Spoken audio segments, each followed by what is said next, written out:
नमस्कार मित्रों, आप सभी का एक बार फिर हिंदी पौराणिक कथाएं में स्वागत है। दोस्तों, आज की जो कहानी है, आज का जो प्रसंग है, बड़ा ज्ञानवर्धक है। यह एक भीतर का प्रसंग है। तितर की 7 बातें कुछ ऐसी है। तितर कहता है, जो इंसान अपने जीवन में सुख समृद्धि पाना चाहता है, हमेशा सुखी जीवन जीना चाहता है, वो इंसान इन 7 बातों को अपने जीवन में हमेशा याद रखें और हो सके तो इन 7 बातों को अपनी औलाद को भी जरूर बताकर जाएं। ऐसी 7 अनमोल बात तितर बताता है और कहता है कि जो इंसान इन 7 बातों को अपने जीवन में उतार कर रखता है, उसके जीवन में कभी भी किसी प्रकार का कोई संकट नहीं आ सकता और वो इंसान अपने जीवन में कभी धोखा नहीं खा सकता। तितर की इन 7 बातों को हमेशा याद रखने वाला व्यक्ति कभी भी उसके जीवन में धोखा नहीं था सकता है। ये 7 बातें हम आपको एक कहानी के माध्यम से बताएंगे।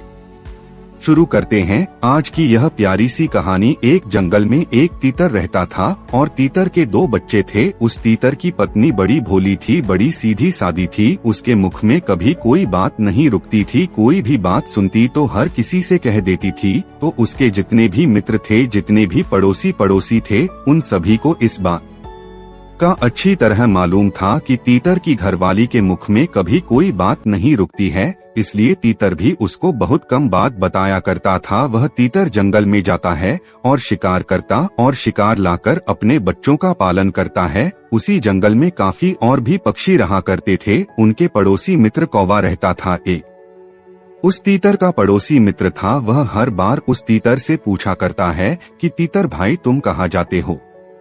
अच्छे शिकार करके लाते हो और अपने बच्चों को अच्छा भोजन खिलाते हुए ऐसा तुम क्या करते हो, मुझे भी बताइए। वो तीतर अपना कभी भेद नहीं खोलता था, लेकिन वह तीतर अपनी घरवाली से इस बात को कह देता था कि मैं इस तरीके से शिकार करता हूँ और इस तरीके से शिकार करके लेकर आता हूँ। तीतर किसी को अपनी बात नहीं बताता था, लेकिन उसकी जो घरवाली थी वह बड़ी भोली थी, बड़ी सीधी थी। उसके मुख में कभी कोई बात नहीं रुकती थी। जब वह तीतर बात नहीं बताता था तो वह को होगा उस तीतर की घरवाली से इस बात को पूछता था कि तुम्हारा पति कहाँ जाता है और कैसे शिकार करके लाता है। वो तीतर अपनी घरवाली को खूब समझाता था कि तुम किसी से कुछ मत कहा करो। यदि तुम ऐसा करती रही तो एक दिन ऐसा आएगा कि हमारे खाने के लाले पड़ जाएंगे, हमें भोजन मिलना बड़ा मुश्किल हो जाएगा। लेकिन उस तीतर की पत्नी बड़ी भोली थी। वह कुछ देर उस बात को याद रखती और कुछ देर बाद वो उस बात को भूल जाती है। इसी बात को लेकर वह तीतर बड़ा दुखी रहता था, क्योंकि तीतर हर रोज नई जगह खोजने की कोशिश करता हूँ, हर रोज नई जगह खोजकर अपना भोजन तलाश करता हूँ। लेकिन जब शाम को आकर के अपनी पत्नी को बताता, तब पत्नी दूसरे दिन उसको आबे को बता देती। गौबा अक्सर इसी फिराक में रहता था। अक्सर उस पीटर की पत्नी से इस बात को अक्सर पूछा करता था कि तुम्हारा पति कहाँ जाता है और इतना टाइम भी नहीं लगाता और फट से जाता है और फट से भोजन लेकर आ जाता है। और कौन कहता है कि हम दिन भर भटकते रहते हैं लेकिन हमें कहीं भोजन नहीं मिलता, और तुम्हारा पति ऐसा क्या करता है जो फट से जाता है और फट से भोजन ले आता है। कौवे की इस बात को सुनकर उस तीतर की पत्नी वह सारी बातें बता देती है जो तीतर उससे कहता है, क्योंकि तीतर रोज जाता और रोज नई जगह जाकर के भोजन लेके आता और आते ही उसकी पत्नी पूछती कि आज कहाँ से लेकर आए हो। होती तीतर अपनी पत्नी को बताता था कि मैं फलां जगह से भोजन लेकर आया हूँ। दूसरे रोज जब कौवा उस तीतर की पत्नी से पूछता तो तीतर की पत्नी उसको आबे को बता दिया करती। फिर वहाँ से चलता और उस तीतर वाली जगह पर अपना अधिकार बना लेता है। तीतर को वह आसपास भी नहीं भटकने देता है। इसी परेशानी को लेकर तीतर बड़ा दुखी होता था, क्योंकि जिस जगह को तीतर खोजकर अपना भोजन का प्रबंध करता था और उस जगह पर जाकर अपना अधिकार बना लेता था, तीतर रोज बार बार अपनी पत्नी को समझाता और कहता कि तुम्हारे मुख में कभी कोई बात नहीं रुकती है, तुम्हें बात बताना ही बेकार होता है। तुम्हें जो भी बात बताई जाती है तुम अन्य किसी पक्षियों को बता देती है और वह पक्षी जाकर के उस जगह पर अपना अधिकार बना लेते हैं।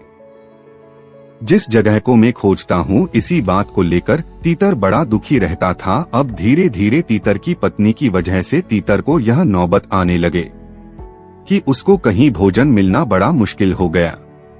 तीतर को अपने बच्चों को, अपनी पत्नी को भोजन खिलाना भी बड़ा मुश्किल होता जा रहा था, क्योंकि तीतर जो भी नई जगह खोजता उस जगह पर जाकर अपना अधिकार जमा लेता और उस तीतर को उस जगह पर भटकने भी नहीं देता। तब तीतर के सामने यह बड़ी चुनौती आ गई थी, यह बड़ी समस्या खड़ी हो गई थी। किसी तरह अपने परिवार का और अपना पेट पालन कैसे करें। टीचर ने अपने और अपने परिवार के लिए जितना भी भोजन इकट्ठा कर रखा था, धीरे धीरे वह सब खत्म होने लगा। अब तीतर को नौबत आने लगी भूखा मरने के। भीतर रोज दिन भर भटकता रहता, लेकिन पीटर को अब भोजन मिलना बड़ा मुश्किल हो रहा था, क्योंकि यह तीतर की पत्नी की वजह से उसके मुख में कभी कोई बात नहीं रुकती थी। तब को कोई बड़ी समस्या का सामना करना पड़ रहा था। किसी दिन तो ऐसी नौबत आने लगी कि उनको भूखा भी सोना पड़ जाता है और तीतर अपनी पत्नी को रात दिन कोसता रहता, कहता कि सब तुम्हारी वजह से हो रहा है। यदि तुम्हारे मुख में थोड़ी सी भी बात रुकती तो आज यह नौबत नहीं आती। तीतर की पत्नी तीतर से कहती है कि देखो जी, मेरे पर लाने की कोई जरूरत नहीं है। यदि आपकी क्षमता नहीं है हमारा पेट पालन करने की तो आप ऐसे कह दीजिए, फालतू में आप मुझ पर दोष मढ़ते। तीतर इसी बात को लेकर बड़ा परेशान था और तीतर दिन भर भटकता भटकता एक साधु के आश्रम में पहुंचता है। साधु के आश्रम पर पहुंचकर और साधु को प्रणाम करके और चुप होकर बैठ जाता है। जब साधु उस पीटर को देखता है कि तीतर बड़ा शांत बैठा है, साधु सोचने लगता है कि तीतर के जीवन में कोई बड़ी समस्या है। वह साधु उस भीतर के पास जाता है और तीतर से कहता है कि तीतर, तुम्हारी ऐसी कौन सी समस्या है जो तुम इतने परेशान बैठे हो, लगता है कोई गंभीर समस्या है। वह तीतर साधु महाराज को प्रणाम करता है और साधु को वह सारी घटनाएं सुनाने लग जाता है। तीतर कहता है कि साधु महाराज, मेरी पत्नी की वजह से मुझे यह दिन देखने पड़ रहे हैं। मैं हर रोज नए भोजन की खोज करता और अपना परिवार का पालन पोषण करता था, लेकिन जब मैं भोजन लेकर शाम को घर जाता हूँ तो मेरी पत्नी मेरे से पूछा करती कि भोजन कहाँ से लेकर आए हो, और मैं अपनी पत्नी को वह सारी बातें बता देता था। मैं यही सोचता था कि मेरी पत्नी मेरी जीवन संगिनी है और पत्नी से किसी भी बात का भेदभाव नहीं रखना चाहिए। इसी विचार को लेकर मैं अपनी पत्नी से पूरी बातें कह देता था और मेरी पत्नी बड़े भोले स्वभाव की है, बड़ी भुलक्कड़ है। दूसरे दिन मेरी पत्नी को आबे को बता देती थी। मेरी पत्नी से आकर पूछता था कि तुम्हारा पति क्या करता है और कहां से भोजन लेके आता है। मेरी पत्नी वह सारी बातें उसको आबे को बता देती थी। दूसरे दिन वह जाकर उसी स्थान पर अपना अधिकार जमा लेता है और हमसे कहता है कि यहाँ तुम्हारा कोई लेना देना नहीं है, हमें उस जगह पर भटकने नहीं देता है। इसी वजह से आज मेरी पत्नी की वजह से मुझे यह नौबत आ गई है कि मुझे एक टाइम का भोजन मिलना भी बड़ा मुश्किल हो रहा है और मेरे बच्चे भूखे बैठे हैं। इसी चिंता को लेकर मैं बड़ा दुखी रहता हूँ। वह साधु महाराज तीतर से कहते हैं कि यह तुम्हारी मूर्खता है, जब तुम्हें यह मालूम है कि तुम्हारी पत्नी भुलक्कड़ स्वभाव की है, सीधी है, भोली है और उसके मुख में कभी कोई बात नहीं रुकती, तो तुम्हें ऐसी कोई बातों को नहीं बताना चाहिए जो तुम्हारे मतलब की हो और इस बात को किसी को बताने से तुम्हारा बुरा हो जाए। ऐसी बात को आप हमेशा अपने तक सीमित रखें। वह साधु महाराज टीचर से कहते हैं कि तीतर, अब तो मेरी बात गौर से सुनो, मैं आपको ऐसी 7 बातें बताऊंगा। यदि आप अपने जीवन में इन 7 बातों पर अमल करोगे तो कभी भी जीवन में दुख नहीं पाओगे। सबसे पहली बात साधु महाराज उस तीतर को बताते हैं कि अपनी मजबूरी कभी किसी को मत बताओ, चाहे वह पत्नी हो या पुत्र हो या कोई मित्र हो। अपनी मजबूरी कभी किसी को मत बताओ। यदि आप अपनी मजबूरी किसी को बताते हैं तो सामने वाला आपकी मजबूरी का हमेशा फायदा उठाएगा और हमेशा आपको नीचा दिखाने की कोशिश करेगा। इसीलिए अपनी मजबूरी कभी किसी को नहीं बतानी चाहिए। दूसरी बात साधु महाराज पीटर को बताते हैं साधु महाराज कहते हैं कि तीतर भाई, दूसरी बात जो मैं आपको बताने जा रहा हूँ यह बहुत ही खास और भी पूर्ण जानकारी है, इसको अपने जीवन में हमेशा याद रखना। साधु महाराज भीतर को दूसरी बात बताते हैं, कहते हैं अपने भविष्य की गलतियाँ और अपनी भविष्य की रणनीति दोनों बातें कभी किसी को नहीं बतानी चाहिए। यदि आप अपनी भविष्य की गलतियाँ बता दें तो सामने वाला आपकी उन भविष्य की गलतियों को पकड़कर आपको हमेशा नीचा दिखाने की कोशिश करेगा और आपको कभी भी ऊपर नहीं उठने देगा। हो सकता है आपके बने काम को बिगाड़ दे, इसलिए अपनी भविष्य की गलतियां कभी नहीं बतानी चाहिए। और यदि आप भविष्य की रणनीति को बताते हैं तो सामने वाला आपके बने काम को बिगाड़ देगा और वह जो उससे पहले सामने वाला रणनीति तैयार करने का और आपको हमेशा युद्ध में परास्त होने का खतरा होता है। इसलिए अपनी भविष्य की रणनीति कभी किसी को नहीं बतानी चाहिए।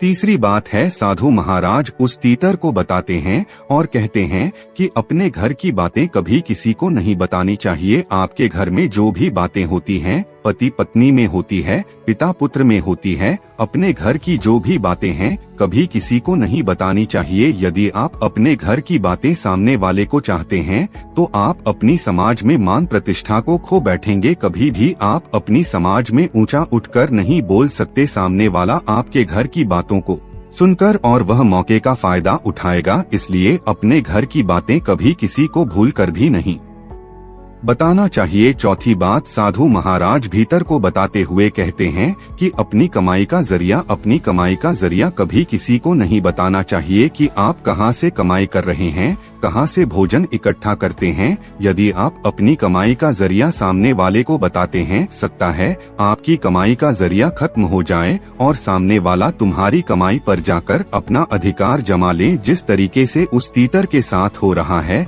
कि तीतर रोज नई जगह खोजता है और उस जगह पर जाकर अपना अधिकार जमा लेता है, इसी तरीके से यदि आप अपनी कमाई का जरिया सामने वाले को बताते हैं तो हो सकता है सामने वाला आपकी कमाई के जरिए पर जाकर अपना अधिकार जमा लिया और आपकी कमाई का जरिया ही खत्म हो जाए। इसीलिए अपनी कमाई का जरिया कभी किसी को नहीं बताना चाहिए। आप क्या करते हैं, क्या नहीं करते हैं, कभी किसी को नहीं बताना चाहिए।